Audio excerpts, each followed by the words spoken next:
नमस्कार। कहानियों का कलरव में आज की कहानी है भाभी। कहानीकार हैं इस्मत चुगतई। तो चलिए सुनते हैं कहानी। भाभी ब्याह कर आई थी तो मुश्किल से 15 बरस की होंगी। बढ़वार भी तो पूरी नहीं हुई थी। भैया की सूरत से ऐसी लरजती थी जैसे कसाई से बकरी, मगर साल भर के अंदर ही वो जैसे मुंह बंद कली से खिलकर फूल बन गई। आंखों में हिरनों जैसी वहशत दूर होकर गरूर और शरारत भर गई। भाभी आज़ाद फिज़ा में पली थी, हिरनियों की तरह कुलाचे भरने की आदी थी, मगर ससुराल और मैका दोनों तरफ से उस पर कड़ी निगरानी थी। और भैया की भी यही कोशिश थी कि अगर जल्दी से उसे पक्की गृहस्थ न बना दिया गया तो वो भी अपनी बड़ी बहन की तरह कोई गुल खिलाएगी। हालांकि वो शादीशुदा थी, लिहाजा उसे गृहस्थन बनाने पर जुट गए। 4-5 साल के अंदर भाभी को घिसा घिसा कर वाकई सबने गृहस्थन बना दिया। 2-3 बच्चों की माँ बनकर भद्दी और ठुस्स हो गई। अम्मा उसे खूब मुर्गी का शोरबा, गोद सटूरे खिलाती, भैया टॉनिक पिलाते और हर बच्चे के बाद वो 10-15 पौंड बढ़ जाती। आहिस्ता आहिस्ता उसने बनना संवरना छोड़ ही दिया। भैया को लिपस्टिक से नफरत थी। आंखों में मनो काजल और मस्कारा देखकर वो चिढ़ जाते। भैया को बस गुलाबी रंग पसंद था या फिर लाल। भाभी ज़्यादातर गुलाबी या सुर्खी कपड़े पहना करती थी। गुलाबी साड़ी पर सुर्ख लाल ब्लाउज़ या कभी गुलाबी के साथ हल्का गहरा गुलाबी। शादी के वक्त उसके बाल कटे हुए थे, मगर दुल्हन बनाते वक्त ऐसे तेल चिपड़कर बांधे गए थे कि पता ही नहीं चलता था कि वो परगटी मेम है। अब उसके बाल तो बढ़ गए थे, मगर पै दर पै बच्चे होने की वजह से वो ज़रा गंजी सी हो गई थी। वैसे भी वो बाल कसकर मैली धज्जी सी बांध लिया करती थी। उसके मियाँ को तो मैली कुचैली ऐसी ही बड़ी प्यारी लगती थी, और मैं के ससुराल वाले भी उसकी सादगी को देखकर उसकी तारीफ़ों के गुण गाते थे। भाभी भी बड़ी प्यारी सी, सुघड़ नक्श, मक्खन जैसी रंगत, सुडौल हाथ पैर, मगर उसने इस बुरी तरह अपने आप को ढीला छोड़ दिया था कि खमीरे आटे की तरह बह गई थी। उफ, भैया को चैन और स्कर्ट से कैसी नफरत थी। उन्हें ये नए फैशन के बदन पर चिपकी हुई कमीज से भी बड़ी घिन आती थी। तंग मोरी की शलवारों से तो वो ऐसे जलते थे कि तौबा। खैर, भाभी बेचारी तो सलवार कमीज के काबिल रह ही नहीं गई थी। वो तो बस ज़्यादातर ब्लाउज़ और पेटीकोट पर ड्रेसिंग गाउन चढ़ाए घुमा करती। कोई जान पहचान वाला आ जाता तो भी बेतकल्लुफ़ी से वे वहीं अपना नेशनल ड्रेस पहने रहती। कोई औपचारिक मेहमान आता तो अमूमन वो अंदर ही बच्चों से सरमारा करती। जो कभी बाहर जाना पड़ता तो लिथड़ी हुई सी साड़ी लपेट लेती। वो घेथन थी, बहू थी, चहेती थी। उसे बन संवर कर किसी को लुभाने की क्या ज़रूरत थी। और भाभी शायद यूं ही गोंडर बनी अधेड़ और फिर बूढ़ी हो जाती। बहुएं ब्याह कर लाती जो सुबह उठकर उसे झुककर सलाम करती, गोद में पोता खिलाने को देती, मगर खुदा को कुछ और ही मंजूर था। शाम का वक्त था। हम सब लॉन में बैठे चाय पी रहे थे। भाभी पापड़ तलने बावर्ची खाने में गई थी। बावर्ची ने पापड़ लाल कर दिए। भैया को बादामी पापड़ भाते हैं। उन्होंने प्यार से भाभी की तरफ देखा और वो झट उठकर पापड़ तलने चली गई। हम लोग मज़े से चाय पीते रहे। धोए से फुटबॉल आकर ऐन भैया की प्याली में पड़ी। हम सब उछल पड़े। भैया मारे गुस्से के भन्ना उठे। कौन पाजी है? उन्होंने जिधर से गेंद आई थी उधर मुंह करके डांटा। बिखरे हुए बालों का गोलमोल सर और बड़ी बड़ी आंखें ऊपर से झांकी। एक छलांग में भैया मुंडेर पर थे और मुजरिम के बाल उनकी गिरफ्त में। ओह! एक चीख गूंजी और दूसरे लम्हे भैया ऐसे उछलकर अलग हो गए जैसे उन्होंने बिच्छू के डंक पर हाथ डाल दिया हो या अंगारा पकड़ लिया हो।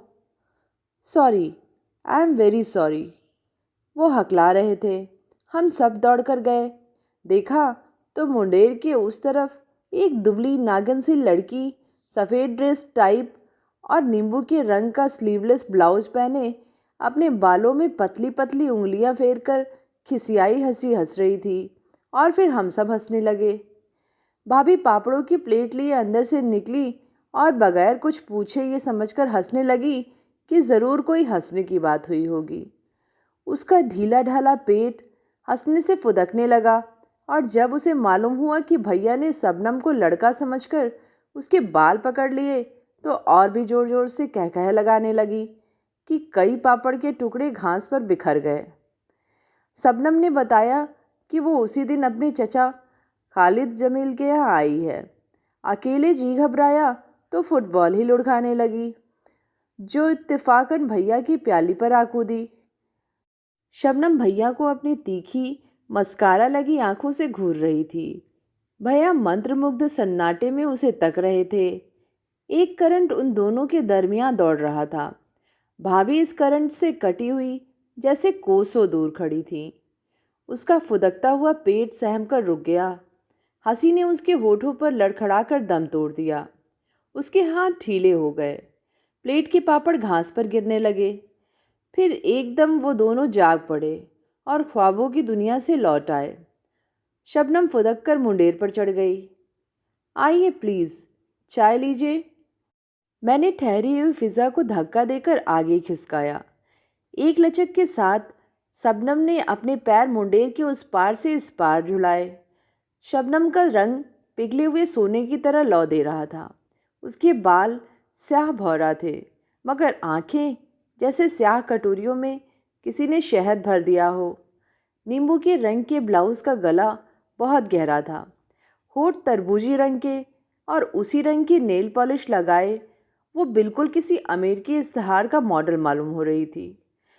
भाभी से कोई फुट भर लंबी रही होगी, हालांकि मुश्किल से 2 इंच ऊंची होगी। उसकी हड्डी बड़ी नाजुक थी, इसीलिए कमर तो ऐसी कि छल्ले में पिरो लो। भैया कुछ गुमसुम से बैठे थे। भाभी उन्हें ऐसे ताक रही थी जैसे बिल्ली पर तोलते हुए परिंदे को घूरती है कि जैसे ही पर फड़फड़ाए बढ़कर दबोच ले। उसका चेहरा तमतमा रहा था। होठ बिछे हुए थे, नथुने फड़फड़ा रहे थे। इतने में मुन्ना आकर उसकी पीठ पर धम्म से कूदा। वो हमेशा उसकी पीठ पर ऐसे ही कूदता था जैसे वो गुदगुदा सा तकिया हो। भाभी हमेशा ही हंस दिया करती थी, मगर आज उसने चटाक चटाक 2-4 चाटे जड़ दिए। शबनम परेशान हो गई। अरे अरे अरे रोकिए ना, उसने भैया का हाथ छूकर कहा। बड़ी गुस्सावर है आपकी मम्मी, उसने मेरी तरफ मुंह फेर कर कहा। इंट्रोडक्शन कराना हमारी सोसाइटी में बहुत कम हुआ करता है, और फिर भाभी का किसी से इंट्रोडक्शन कराना अजीब सा लगता था। वो तो सूरत से ही घर की बाई लगती थी। शबनम की बात पर हम सब कहका मारकर हंस पड़े। भाभी मुन्ने का हाथ पकड़कर घसीटती हुई अंदर चल दी। अरे ये तो हमारी भाभी हैं, मैंने भाभी को धम्म धम्म जाते हुए देखकर कहा। भाभी? शबनम हैरत ज़दा होकर बोली। इनकी यानी भैया की बीवी। ओह, उसने संजीदगी से अपनी नज़रें झुका ली। मैं समझी। उसने बात अधूरी छोड़ दी। भाभी की उम्र 23 साल है। मैंने वजाहत यानी स्पष्टता की। मगर डोंट बी सिली। शबनम हंसी। भैया भी उठकर चल दिए। खुदा की कसम। ओह, जहालत? नहीं, भाभी ने मार्टे से 15 साल की उम्र में सीनियर कैम्ब्रिज किया था। तुम्हारा मतलब है ये मुझसे 3 साल छोटी है? मैं 26 साल की हूँ। तब तो कतई छोटी हैं। उफ, और मैं समझी वो तुम्हारी मम्मी हैं। दरअसल मेरी आंखें कमज़ोर हैं, मगर मुझे ऐनक से नफ़रत है। बुरा लगा होगा उन्हें। नहीं, भाभी को कुछ बुरा नहीं लगता। बेचारी। कौन कौन? भाभी? न जाने मैंने क्यों कहा। भैया अपनी बीवी पर जान देते हैं, शफिया ने बतौर वकील कहा। बेचारी की बहुत बचपन में शादी कर दी गई होगी। 25-26 साल के थे। मगर मुझे तो मालूम भी न था कि 20वीं सदी में बगैर देखे शादियां होती हैं? शबनम ने हिकारत से मुस्कुराकर कहा। तुम्हारा हर अंदाजा गलत निकल रहा है। भैया ने भाभी को देखकर बेहद पसंद कर लिया था, तब शादी हुई थी, मगर जब वो कमल के फूल जैसी नाजुक और हसीन थी। फिर ये क्या हो गया शादी के बाद? होता क्या, भाभी अपने घर की मल्लिका है, बच्चों की मल्लिका है, कोई फिल्म एक्ट्रेस थोड़े ना है। दूसरे भैया को सूखी मारी लड़कियों से घिन आती है। मैंने जानकर शबनम को चोट दी। वो बेवकूफ़ न थी। भाई चाहे कोई मुझसे प्यार करे या ना करे, मैं तो किसी को खुश रखने के लिए हाथी का बच्चा कभी न बनूं। और मुआफ़ करना, तुम्हारी भाभी कभी बहुत खूबसूरत रही होंगी, मगर अब तो ओह, आपका नज़रिया भैया से अलग है। मैंने बात टाल दी और जब वो बल खाती सीधी सुडौल टांगों को आगे पीछे झुलाती नन्हे नन्हे कदम रखती मुंडेर की तरफ जा रही थी, भैया बरामदे में खड़े थे। उनका चेहरा सफ़ेद हो गया था। बार बार अपनी गुद्दी सहला रहे थे, जैसे किसी ने वहाँ जलती हुई आग रख दी हो। चिड़िया की तरफ उदक कर वह मुंडेर फलांग गई। पल भर को पलटकर उसने अपनी शरबती आंखों से भैया को तौला और छलावे की तरह कोठी में गायब हो गई। भाभी लॉन पर झुकी हुई तकिया आदि समेट रही थी, मगर उसने एक नज़र न आने वाला तार देख लिया जो भैया और शबनम की निगाहों के दरमियान दौड़ रहा था। एक दिन मैंने खिड़की में से देखा, शबनम फूला हुआ स्कर्ट और सफ़ेद खुले गले का ब्लाउज पहने पप्पू के साथ संबा नाच रही थी। उसका नन्हा सा पिकनीज कुत्ता टांगों में उछल रहा था। वो ऊंचे ऊंचे कह लगा रही थी। उसकी सुडौल सांवली टांगें हरी हरी घास पर थिरक रही थीं। काले रेशमी बाल हवा में झलक रहे थे। 5 साल का पप्पू बंदर की तरफ उदक रहा था, मगर वो नशीली नागिन की तरह लहरा रही थी। उसने नाचते नाचते नाक पर अंगूठा रखकर मुझे चिढ़ाया। मैंने भी जवाब में घूंसा दिखा दिया, मगर फौरन ही मुझे उसकी निगाहों का पीछा करके मालूम हुआ कि ये इशारा तो मेरी तरफ नहीं कर रही थी।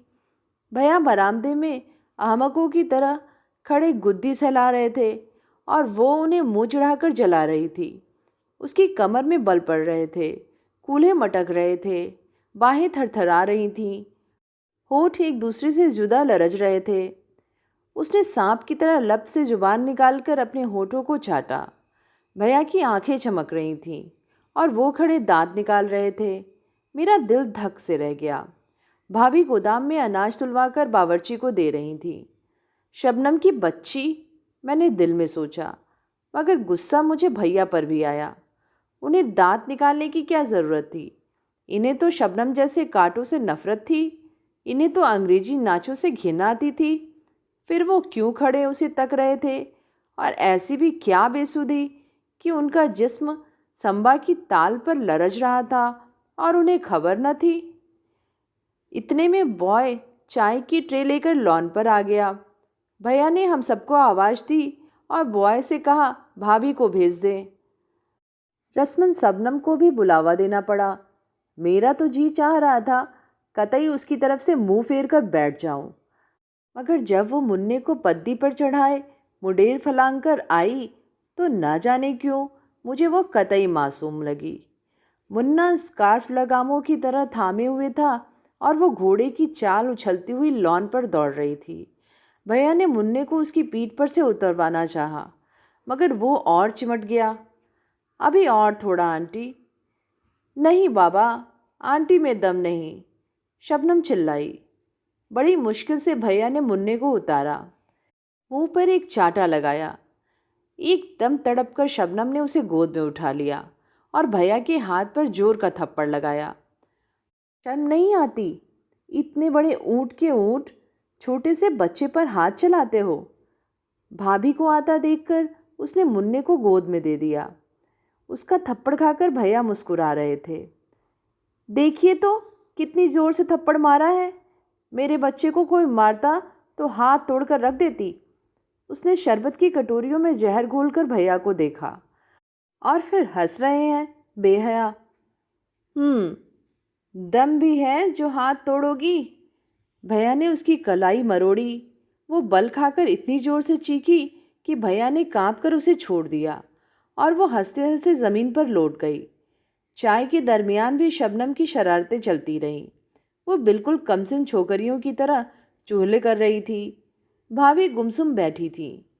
आप समझे होंगे शबनम के वजूद से डरकर उन्होंने अपनी तरफ तवज्जो देना शुरू कर दिया होगा। जी कतई नहीं। वो तो पहले से भी ज़्यादा मैली रहने लगी, पहले से भी ज़्यादा खाती। हम सब तो ज़्यादा हंस रहे थे, मगर वो सर झुकाए निहायत तन्मयता से केक उड़ाने में मशरूफ़ थी। चटनी लगा लगा कर भजिए निगल रही थीं।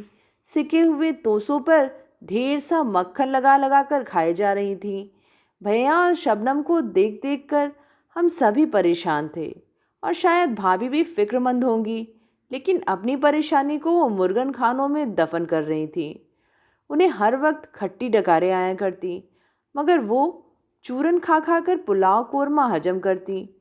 वो सहमी सहमी नज़रों से भैया और शबनम को हंसता बोलता देखती। भैया तो कुछ और भी जवान लगने लगे थे।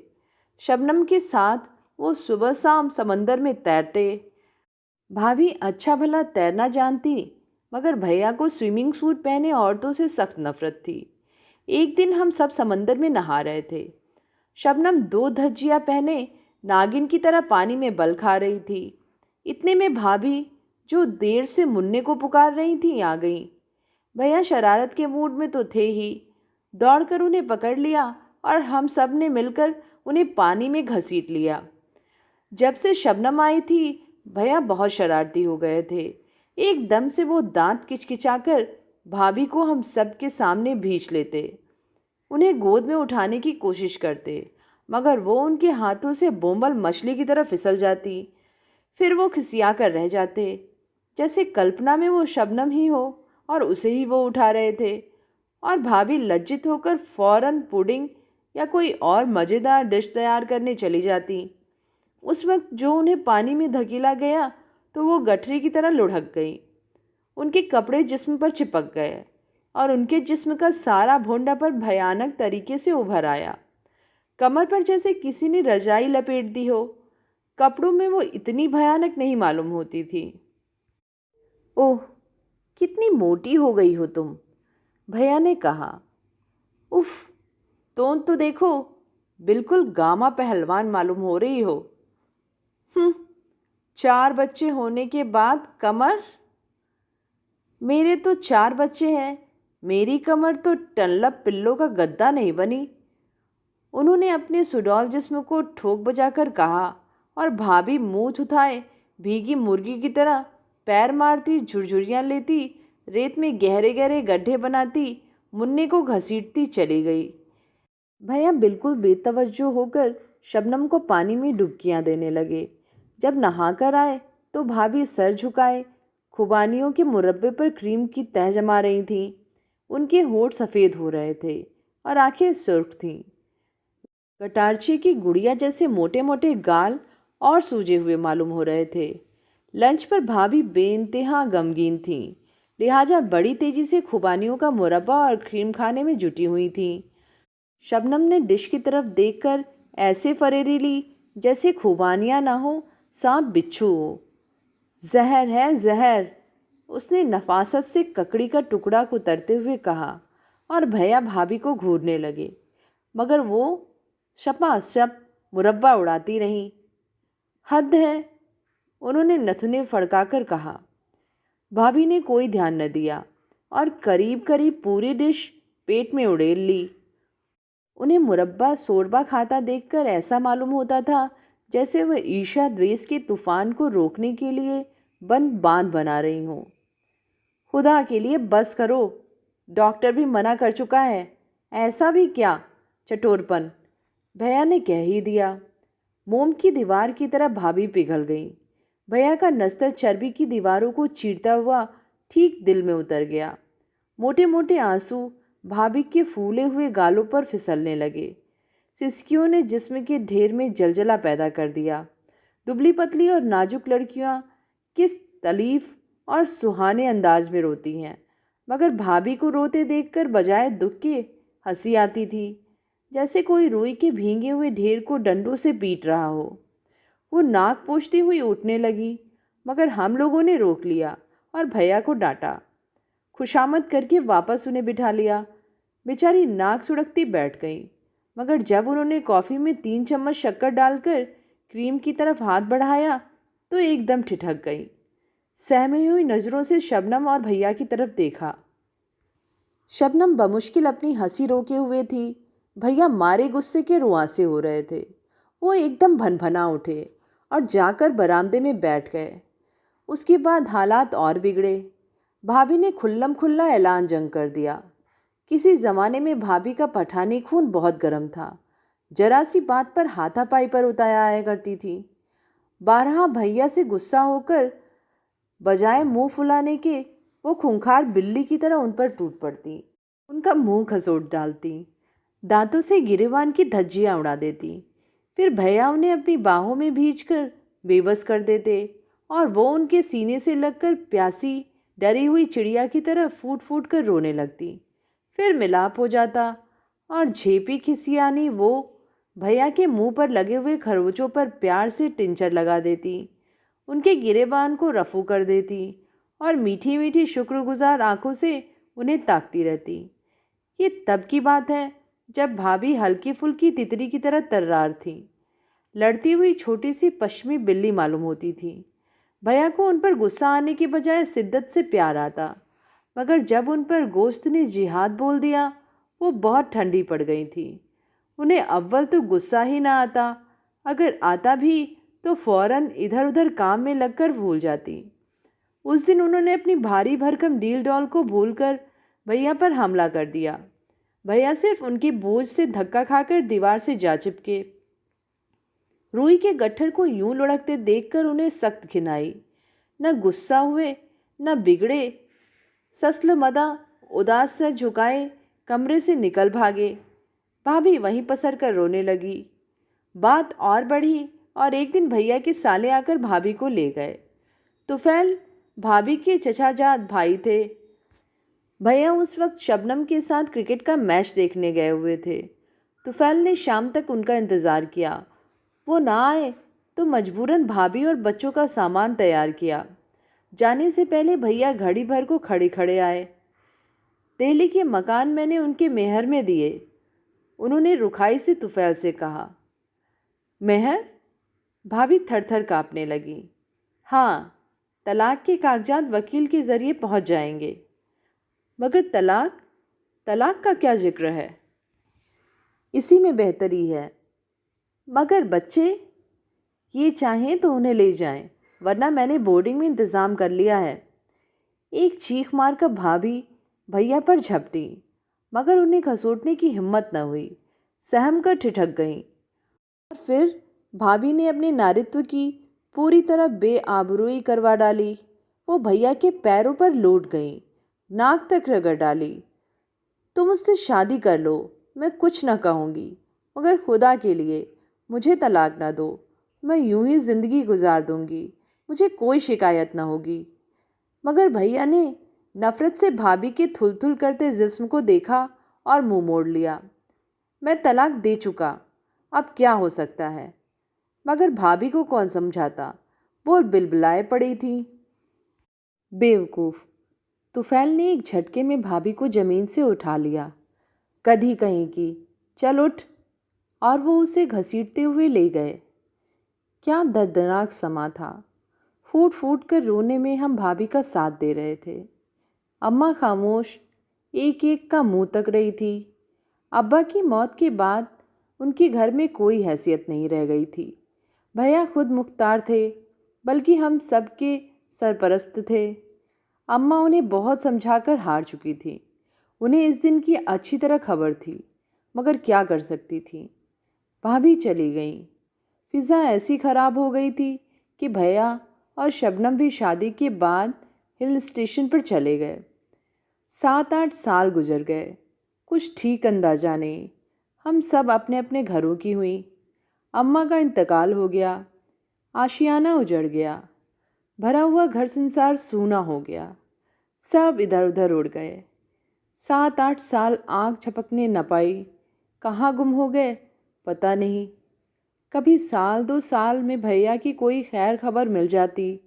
वो ज़्यादातर हिंदुस्तान से बाहर मुल्कों की चकफेरियों में उलझे रहे, मगर जब उनका ख़त आया कि वो मुंबई आ रहे हैं तो भूला बिसरा बचपन फिर से जाग उठा। भैया ट्रेन से उतरे तो हम दोनों बच्चों की तरह लिपट गए। शबनम मुझे कहीं नज़र ना आई। उनका सामान उतर रहा था। जैसे ही भैया से उसकी खैरियत पूछने को मुड़ी, धप से एक वजनी हाथ मेरी पीठ पर पड़ा और कई मन का गर्म गर्म गोश्त का पहाड़ मुझसे लिपट गया। भाभी, मैंने प्लेटफॉर्म से नीचे गिरने से बचने के लिए खिड़की में झूल कर कहा। जिंदगी में मैंने शबनम को कभी भाभी न कहा था। वो लगती भी तो शबनम ही थी, लेकिन आज मेरे मुंह से बेख्तियार भाभी निकल गया। शबनम की फुआर उन चंद सालों में गोश्त और पोस्त यानी मांस और त्वचा का लोंदा कैसे बन गई। मैंने भैया की तरफ देखा। वो वैसे ही दराज कद और छरहरे थे। एक तोला गोश्त न इधर न उधर। जब भैया ने शबनम से शादी की तो सभी ने कहा था, शबनम आज़ाद लड़की है, पक्की उम्र की है। भाभी, तो ये मैंने शहजाद को हमेशा भाभी ही कहा। हाँ, तो शहजाद भोली और कमसिन थी, भैया के काबू में आ गई। ये नागिन इन्हें डसकर बेसुध कर देगी, इन्हें मजा चखाएगी। मगर मजा तो लहरों को सिर्फ चट्टान ही सिखा सकती है। बच्चे बोर्डिंग में हैं, छुट्टी नहीं थी उनकी। शबनम में खट्टी डकारों भरी सांस मेरी गर्दन पर छोड़कर कहा, और मैं हैरत से उस गोश्त के ढेर में उस शबनम को फुहार को ढूंढ रही थी जिसने शहजाद के प्यार की आग को बुझाकर भैया के कलेजे में नई आग भड़का दी थी। मगर ये क्या, उस आग में भस्म हो जाने से भैया तो और भी सच्चे सोने की तरह तपकर निखर आए थे। आग खुद अपनी तपिश में भस्म होकर राख का ढेर बन गई थी। भाभी तो मक्खन का ढेर थी, मगर शबनम तो झुलसी हुई टसियाली राख थी। उसका सांवला कुंदनी रंग मरी हुई छिपकली के पेट की तरह और जर्द हो चुका था। वो शरबत घुली हुई आंखें गदली और बेरौनक हो गई थीं। पतली नागिन जैसी लचकती हुई कमर का कहीं दूर दूर तक पता न था। वो मुस्तकिल तौर पर हामिला मालूम होती थी। वो नाजुक नाजुक नचकीली साखों जैसी बाहें मुगदर की तरह हो गई थीं। उसके चेहरे पर पहले से ज़्यादा पाउडर थुपा हुआ था। आंखें मस्कारा से लिथड़ी हुई थीं। भाभी शायद गलती से ज़्यादा नुच गई थीं, जब ही इतनी गहरी पेंसिल घिसनी पड़ी थी। भैया रिड्ज में ठहरे। रात को डिनर पर हम वहीं पहुंच गए। कैबरे अपने पूरे शबाब पर था। मिश्री हसीना अपनी छाती जैसे पेट को मरोड़ियाँ दे रही थी। उसके कूल्हे दायरों में लचक रहे थे। सुडौल मरमरी बाजू हवा में थरथरा रहे थे। बारीक शिफॉन में से उसकी रुपहली टांगें हाथी दांत के तराशे हुए सतूनों की तरह फड़क रही थी। भैया की भूखी आंखें उसके जिस्म पर बिच्छुओं की तरह रेंग रही थी।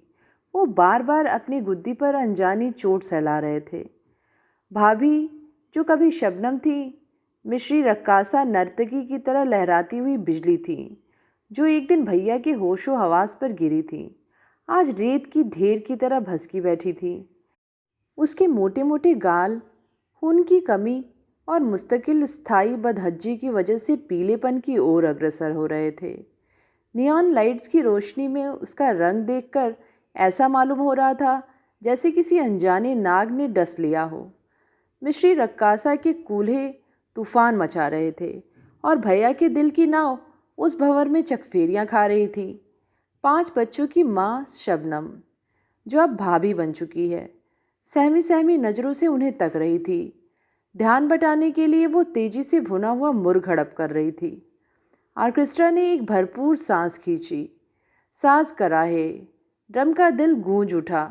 मिश्री रक्कासा के कमर ने आखिरी झकोले लिए और निढाल होकर मरमरी फर्श पर फैल गई। हॉल तालियों से गूंज रहा था। शबनम की आंखें भैया को ढूंढ रही थीं। बैरा तरोताजा रसभरी और क्रीम का जग लेकर आया। बेख्याली में शबनम ने प्याला रसभरियों से भर लिया। उसके हाथ लरज रहे थे, आंखें चोट खाई हुई हिरनियों की तरह परेशान चौकड़ियां भर रही थी। भीड़ भाड़ से दूर हल्की अंधेरी बालकनी में भैया खड़े मिश्री रक्कासा का सिगरेट सुलगा रहे थे। उनकी रसमयी निगाहें रक्कासा की नशीली आंखों से उलझ रही थीं। शबनम का रंग उड़ा हुआ था और वो एक ऊबड़ खाबड़ पहाड़ की तरह गुमसुम बैठी थी। शबनम को अपनी तरफ तकता देखकर भैया रक्कासा का बाजू थामे अपनी मेज पर लौट आए और हमारा तारुफ कराया। मेरी बहन, उन्होंने मेरी तरफ इशारा किया। रक्कासा ने लचक कर मेरे वजूद को मान लिया। मेरी बेगम, उन्होंने ड्रामाई अंदाज में कहा, जैसे कोई मैदान जंग में खाया हुआ जख्म किसी को दिखा रहा हो। रक्कासा स्तब्ध रह गई, जैसे उनकी जीवन संगनी को नहीं, खुद उनकी लाश को खून में लथपथ देख लिया हो। वो भयभीत होकर शबनम को घूरने लगी। फिर उसने अपने कलेजे की सारी ममता अपनी आंखों में समोकर भैया की तरफ देखा। उसकी एक नज़र में लाखों फसाने पोशीदा थे। उफ़, ये हिंदुस्तान, जहाँ जहालत से कैसी कैसी प्यारी हस्तियाँ रस्म व रिवाज पर कुर्बान की जाती हैं। काबिले परस्तीन हैं जो लोग, और काबिले रहम भी, जो ऐसी ऐसी सज़ाएं भुगतते हैं। मेरी शबनम भाभी ने रक्कासा की निगाहों में ये सब पढ़ लिया। उसके हाथ कांपने लगे। परेशानी छुपाने के लिए उसने क्रीम का जग उठाकर रसभरियों पर उड़ेल लिया और जुट गई। प्यारे भैया, हैंडसम और मजलूम, सूरज देवता की तरह हसीन और रोमांटिक, शहद भरी आंखों वाले भैया, चट्टान की तरह अटल, एक अमर शहीद का रूप सजाए बैठे मुस्कुरा रहे थे। एक लहर चूर चूर उनके कदमों में पड़ी दम तोड़ रही थी। दूसरी नई नवेली लचकती हुई लहर उनकी पथरीली बाहों में समाने के लिए बेचैन और बेकरार थी। तो ये थी कहानी। भाभी, कहानी आप सब लोगों को कैसी लगी नीचे कमेंट में लिख के ज़रूर बताइएगा। आगे भी ऐसी ही कहानियाँ सुनते रहने के लिए चैनल को सब्सक्राइब, लाइक और शेयर करिएगा। धन्यवाद।